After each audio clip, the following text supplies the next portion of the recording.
The following is an encore presentation of stories from the Dooralong Transformation Centre. You're tuned to 94.9. It's coming up to 13 minutes past 10, and we are lucky this morning. We've got a guest. I forgot to tell you about this before the 10 o'clock news, but yes, we have a guest in our studio. Her name is Irene. So good morning to you, Irene. Good morning. How are you? I'm good, thank you. How are you? I'm very well, thanks. Irene, you remember how... must be 6 or 12 months ago now, we used to have those terrific guests in from the Dooralong Transformation Centre, run by the Salvation Army down the Dooralong Valley there, and they would tell their stories of addiction and how they found that centre and how the Salvos do great work, and then their little life afterwards. And we always used to say, it's a shame we couldn't interview somebody who's sort of, further down the track, once they come out of rehab, once they've been clean, and I wonder what happens to them. Irene is going to give us a bit of an insight into that day, because how long have you been clean now, Irene? 10 years. It will 10 be. years? Yep.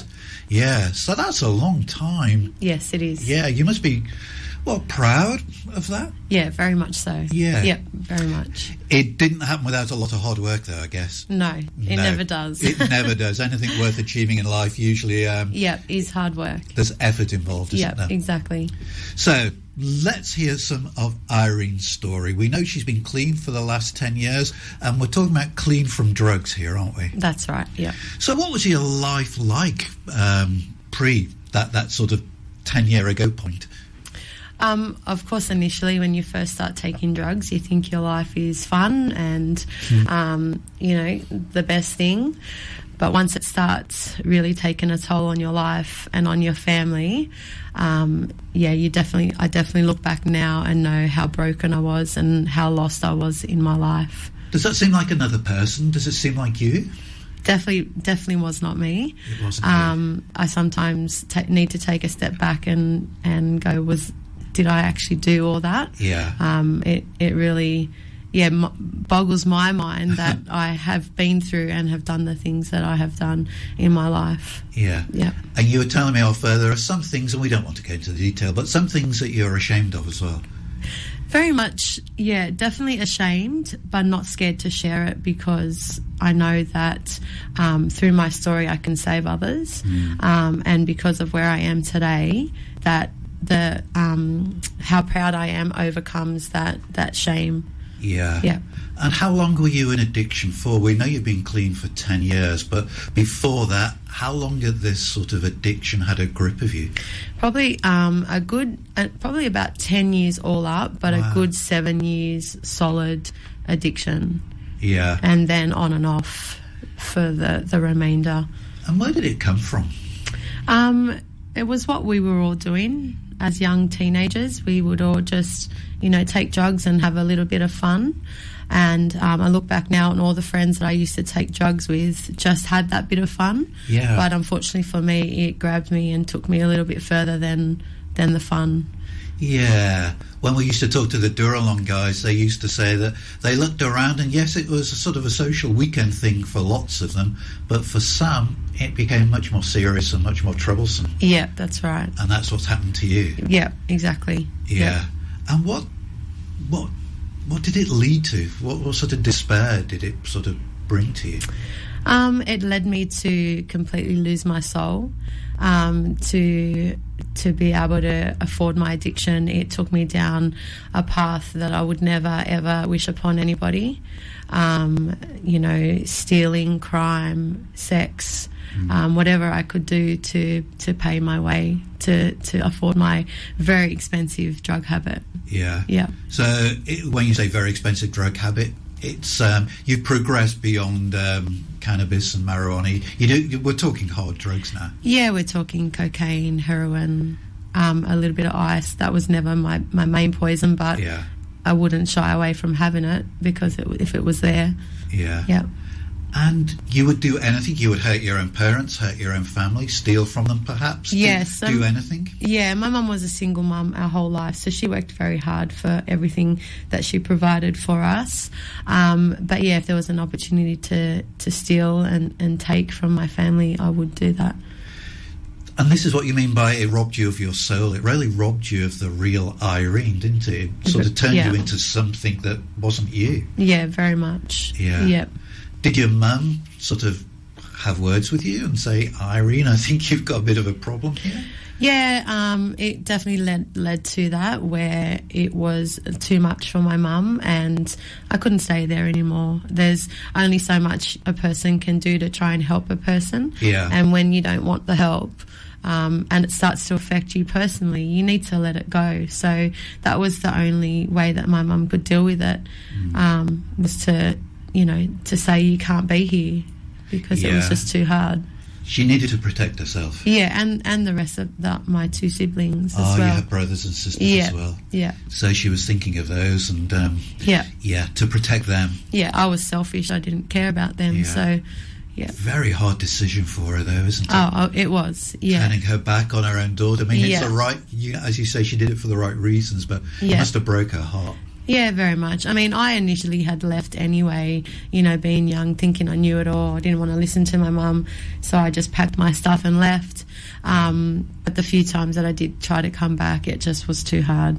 Yeah. So, did you, we talked about your mum taking you to one side and suggesting you get help. Did you ever have that conversation with yourself? Did you ever say, Irene, this isn't normal, like my other mates who do drugs, they don't seem to be in the same position as me, and it seems to have a worse effect on me, I need help?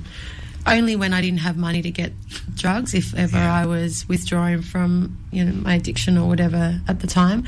It was like, I can't keep doing this. But then the minute I would get money and get high, I'd be fine, and just chase more and more. Yeah.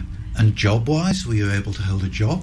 No, I've never had really held a job before prior to. Is that right? Yep. Yeah. Yep. And how did you pay for the rent and things like this? Or did you just sort of crash with mates? Yeah, well, that's kind of what we did. We just crashed. Culture. Yeah, lived together. But then again, it was turned into that crime and everything else that I did for my addiction to be able to afford to live. So yeah. So the police became involved at times? Lucky enough, yes, definitely, but lucky enough not to that extreme where I was in jail for a very short time when I was under 18. It was only like a couple of days, but other than that, I've never been to jail or never been charged or anything like that. So my record, in a sense, stayed pretty clean. Good. Yeah. We're going to start talking about more hopeful things and sort of optimistic things, because we know that Irene has been clean now for 10 years. So obviously something happened 10 years ago. But just before that, what was a typical day like for you when you were in addiction? You get up in the morning. What's that day look like for you? So I slept all day. Night was my... You're a night owl. Night was my day. So I would sleep all day or just be... in my room all day taking drugs, and then the night would be when I'd be up about doing whatever I had to do to support my habit. Yeah. Did you enjoy it? No. So like part of your rational brain is saying, I'm not enjoying this, but there's another part that has the addiction which just won't let it go. Even though you're not enjoying it, you can't just walk away. Knowing what I was doing wasn't enjoyable, but knowing that I was going to get money for drugs counteracted that, So it wasn't so bad at the time. You just did it. Bad at the time. Yeah, you just did it. And did you have any contact with your family? I know you left home, but now and then I would ring my mum just to check in. For her, no news was good news. Okay. She felt that if she didn't hear from me, then I was still okay. Obviously, liked it when I did contact her, but it was not very often did I contact my family. Yeah, I know, and we can't sort of imagine what your mum went through, but she must have dreaded that knock from the door and to see a couple of policemen standing there with bad news. That must have been a recurring nightmare for her. Yeah, very much. And obviously didn't realise it at the time, but if ever we've spoken about it, in my clean years, and being a mum myself, just that fear that she would have had constantly. Yeah. Yeah. Expecting bad news. I couldn't imagine it, yeah. Every time a police car drove down the street, she'd be thinking, is it going to stop outside my gate? Yeah. Yeah. Look, we're going to break for some more music. We'll come back and talk to Irene, and we'll talk about what happened 10 years ago that had such dramatic effect on her life that she has now been clean for 10 years. So something amazing has happened. We'll find out what after we've heard from... Coming up to 10:30 on this Wednesday morning, we're talking to Irene this morning. If you were listening to Irene earlier on, we were talking about her addiction and the sort of the depths the depths of despair that sort of accompanied that addiction. But we kept on saying that, but you've been clean for 10 years. So, Irene, what happened 10 years ago? Did you sort of go to a rehab, or what changed 10 years ago? No, I didn't go to a rehab, but I really wish I did. There are a lot of good rehabs that are out there and that I know of, and that could have been a saving in the sense where I didn't have to go through my addiction for so many years. I feel if I got that help, then So have you had any advice for somebody who's sort of living with that addiction, has perhaps been affected by what we've talked about, or parents that are listening? You would definitely sort of check out and sort of explore that possibility of rehab. Yeah, very much. There's one that's opening up recently called the Glen for Women, and I know that is a great organisation that are reaching out to women that are broken and need help. And I wish that I had that opportunity. Did I read something about them in the paper? Is it they've just opened. Yeah, they've just opened. Yeah. I do wish that I reached out and seeked that help, but you don't think you need help. That's the trouble. I've got it under control. or you don't want the help. But for me, it was a little bit different, where God was what touched me. Yeah. So you've turned your back on rehabs, or you didn't think you needed it, but so God had to find another way. Tell us, Irene, we're itching to know now, what happened 10 years ago that sort of dramatically changed your life? So my uncle and auntie that have lived on the Central Coast for a very long time, my uncle especially was like a father figure to me. So having him, I know has probably prayed for me my whole life and my whole family, but he was kind of always trying to help me and think of ways to, make me feel welcome and he was a good Christian man. Yeah, he's a good Christian man. And so 10 years ago, there was a school holiday program, a Christian school holiday program that was running, and he invited my son, who is 15 now, to come and stay with them for a few days to put Jake into this school holiday program. Yeah, bit of fun for your family. Yeah. And there was also an adult section that they ran, and I was obviously a part of that while my son was in the kids section. You were in the mums and dads section. Yeah, pretty much. Yeah, and they had a bit of worship happening and a bit of question and answer time and all that kind of stuff. And so it was through that things over the course of the few days that things started to happen, and I was not too sure what was going on. Well, what sort of things were happening? So I remember as a young girl, if ever I went to church and I would hear worship music, I would get very emotional. And the worship that was on was amazing, and I was very emotional, and I could feel this thing inside my heart pounding, but I just couldn't quite work out what it was. There was an opportunity to ask questions and write it on a piece of paper, and then the following day your question would be answered. And my question was, why do I get emotional when I sing worship? Yeah. And it was answered that it's God's way of reaching out to you, like of connecting. Yeah. And then a few other things had happened that I just wasn't sure what was going on. It must have been very confusing for you. It was. And I remember waking up one morning and having breakfast with my auntie, and I was asking her, like, what's going on? I'm like, there's something inside of me that I can't quite explain why I'm feeling or how I'm feeling like this. And were you still on drugs at this stage? This was where I had come clean, but I was still partying now and then. So I wasn't completely off the drugs, but I definitely wasn't as bad as I was in that bigger gap that I was on drugs. So I still definitely needed a wake-up call. And sitting down having breakfast and asking my auntie these questions, and she just said to me, you know, God is calling you. He wants you, you know, he wants your heart. And initially I got a little bit scared because I was thinking, is something going to happen to me? Am I going to die tomorrow? Is that why God's calling me? Or scary. It was. And she asked me, do you want me to pray for you to become a Christian? And I knew that I had nothing to lose. I'd already lost 10 years of my life. Yeah. And so I did, and she prayed for me, and I became a Christian there and then.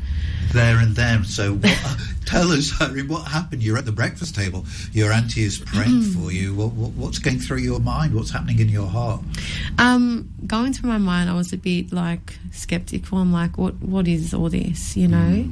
But it wasn't long after that where it was my heart that was telling me that I had made the right decision, and the change within myself, the joy I felt, and just with certain things that would happen through my day, I could see that I was a different person. I wasn't as angry as I used to be. I had a situation where I was out one night and a lady threw some ice at me just out of her drink, and normally I would react quite violently or aggressively. Yeah, not violent, but aggressively. But I just turned to her and I said, "It's okay, God loves you and so do I." And I was kind of like, where did that come from? You know? And then just slowly, I was just getting more and more on fire for God, and just wanted to seek Him and get to know Him, and didn't want to touch drugs, didn't even want to think about drugs. Just wanted to be a better mum and a better person. Yeah. And over how long a period are we talking about? Your auntie prayed for you at breakfast. How long is this sort of transition to becoming a Christian? Over how long a period did that take? Pretty much straight away. Yeah, there wasn't no sitting around going, oh. And when my sister was happy for me, obviously, and wanted to share it with another family member, and she said to me, tell her what you've done. And I said, I'm becoming a Christian. And my sister said, no, you've become a Christian. You're not becoming. But I guess looking back, I was becoming, because I was every day. It was a journey. Yeah, that's right. What did your aunt make of this? It was definitely a God thing. Yeah. I think we forget how it all happened, but I often share that at church, or often share it with people that, my auntie prayed for me and this had happened over this. And, I think it's definitely... definitely a blessing and a God thing, that's for sure. Yeah. Now, it just because you have become a Christian and you have that connection now with Christ and He is in your life, I'm imagining that doesn't mean that it hasn't been hard for you this last 10 years, particularly as you sort of embarked upon that journey of becoming a Christian, as you said. It would still have been very hard. Yeah. So, like I said, being on fire for God initially when I first became a Christian, seeking Him, doing everything that I could to honour God. But through that my journey, I've still had some significant things that have taken a toll on my life. Yeah. My eldest son's father passed away of a drug overdose when he was 1. When he was 10. We weren't together from when he was 1, so we weren't together for a long time, but he was still the father of my son. Yes. So death is never a nice thing. And also I had been married, and my marriage didn't last, and I had a marriage breakup. So, that was definitely not what I thought my Christian walk would be like. Bad things still happen. Bad things still happen, but I feel like if I didn't have God through these significant things that have happened in my life, I would definitely have turned back to addiction. Right. So those bad things would have happened anyway, but the difference is you had Jesus as your rock and to walk with you. Yep. If you hadn't had that, it would have been back into addiction. Very much. And I just feel like each time the enemy has tried to attack me and get me back, it's just made me stronger in my walk, in my journey with God. And, This is an amazing story you're telling, Irene. We're going to break for some more music, and we'll come back and we'll come to the, I won't say the end of your story, because you're a young person. You got your still life. Going. You're still going. It's still sort of unfolding in front of you. But we'll catch up with what's been happening with you over the last few years. It's about 22:11 on this Wednesday morning. We're talking to Irene. We have heard Irene's story of her descent into addiction, the holiday club that led to her becoming a Christian, and what an amazing change it made in her life. But we were talking towards the end of our last little chat, Irene, about, still bad things happen. Just because you become a Christian doesn't mean that it becomes a bed of roses, does it? I mean, bad things still happen. What's your reaction to bad things when they do happen? Initially, obviously, I'm human, so it's, it can be a bit challenging. Yeah. Why me, God? Why me? Yeah, I guess. Yeah. But at the end of the day, I know that God's in control. I know everything happens for his purpose, whether it's good or bad. And I know sometimes it's hard to comprehend that. And I also know that he's always there for me, and he'll never leave my side. And I have him to turn to for extra strength. Yeah. Or you're never tempted, or have you ever been tempted in the last 10 years to return to drugs? No, never.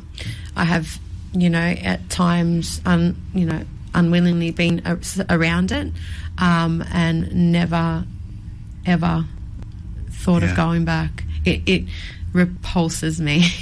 It's a miracle, really. We say, why don't miracles happen in this day and age? But they do, and they're on our doorstep, and people are living out those miracles. Yeah, and I'm definitely not judgmental if there is somebody that is in addiction, or I have that empathy for that person, because I understand. But for me personally, And that's the attitude I think Jesus would have had, isn't it? It's the attitude he displayed in the Bible, having empathy for people rather than wagging his finger at them. He tried, he just loved them, simple as.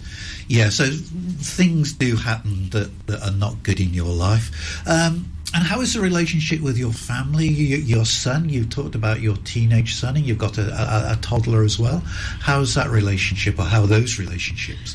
Yeah, obviously having a toddler is challenging, and a teenager at the same time. Yeah. Being a single mum, it isn't, easy, and I'm sure there are a lot of single mums out there that can relate. Parenting in general is hard. But yeah, I definitely feel like I have a good bond with especially my eldest. Yeah, because you've been through a lot together. We have been through a lot together, and really at the end of the day, it's only has been the two of us. Yeah. And now 3 of us. But yeah, he's a good kid. He's got a good head on his shoulders, and he's got a good heart. That connection must be very close and meaningful. Yeah, we have our days. Don't worry. I'm sure you do. And as far as you were saying before, when you were in addiction, you didn't really have a job, but now I know that you're gainfully employed. Yes, very much. Have been for quite some time. Yeah. I have a great job. I love my job. I have the opportunity to work with young teenagers, and many opportunities, not elaborated, but many opportunities to talk and share my story in a way that they understand that I know what they're going through. Yeah. Do you often think that was also part of God's plan, that he would perhaps use you? He wouldn't just save you, but he would actually use you to save other people from following in your footsteps? Yeah, very much. I know I said at the start I was ashamed of the things I did, but I would never change it for the world, because I know that through my life and my journey that I have lived, it's for God's purpose. to save others, so they don't have to go through what I went through. And I know through my story, just through people that have told me, that it has inspired them and saved them and led them to Christ or to live a better life. And that's my passion, to eventually work in a rehab or in a women's rehab or something like that, to be able to give back. How does it feel when some young girl or some young lad comes up to you and tells you that you have saved them from addiction, that you have made a real difference in their lives? Yeah, it's pretty powerful. Shivers up and down the spine. Yeah, it's pretty powerful. It is, isn't it? Because I know it's all God's work. Exactly. Yeah. And another thing that I know is that it's just how much church is important to you. You've had a good, solid church family around you for the last 10 years. Your current church, you can give them a shout out. I will. Yes, so I go to Coast Community Church at Tumbiumbi. Yeah. From the minute I walked in the door, I knew that it was home for me. Very welcoming, very loving, very family orientated. And before I knew it, I was part of the worship team. I'm one of the worship leaders now. And it's I love how I feel when I'm at church, up the front singing, or just part of the congregation. I just want to live in that bubble forever, Yeah. So when we talk about people having a good church family around them, for you that is so real, isn't it? You sound as if you have a great church family. Yeah, it's definitely important. It really is. Keeps you on the straight and narrow, or it just grounds you. Yeah, grounds me. Definitely keeps me grounded. And reminds you of what really is important. Yeah. And I guess you get to also see that other people's lives, they may not have addiction in their lives, but we all have challenges in our lives that we would prefer not to be there. Yeah. And it's good to remind ourselves that we do journey through this life with other brothers and sisters in Christ, as well as with God. Yeah. Unfortunately, we live in a broken world. We do. Yeah. We do. And it's out of our control, but what we can control is how we react and deal with things, and seeking God is what helps us get through that. So what do you hope for the future, Irene? My future, obviously my children. I don't want them to live the life I lived. Bringing them up in a godly home is my hope, and to definitely share my story more, or work, like I said, in a rehab setting or somewhere where my story will inspire others. Yeah, because, and we've said this to people who have, the Dooralong people that we've had here, your story is so credible and authentic, and when you talk to young guys, it comes across in such a way that it would not if I was speaking to them. How could I say I know what you're going through? But when you say I know what you're going through, they know that you do know what they're going through. Yeah. And that's incredibly powerful. Yeah. Yeah. Yeah. Look, we're going to finish. We just want to pray God's blessing on you. We want to thank God for what God has done in the life of Irene, for that amazing moment 10 years ago where he just brought her to that camp, that children's camp, and she sat down with her auntie and prayed, and God came into her life, and ever since then he has been present in that life, and we are sure that he's got plans for your future, and as it reminds us in the Bible, those plans are for good and not for bad. So we just look forward to finding what God has written as the next chapter in your life. Me too. Yeah, interesting, isn't it? It's been a delight to talk to you. Thank it's been you. an inspiration to talk to you, actually. Irene, thank you so much for coming in and sharing that story with us. It's been our pleasure. You've been listening to an encore presentation of the Dooralong stories, which can be heard live every Wednesday at 10 a.m. and repeated 8 p.m. Sunday and 1 a.m. Wednesday, right here on 94.9 rema.cc.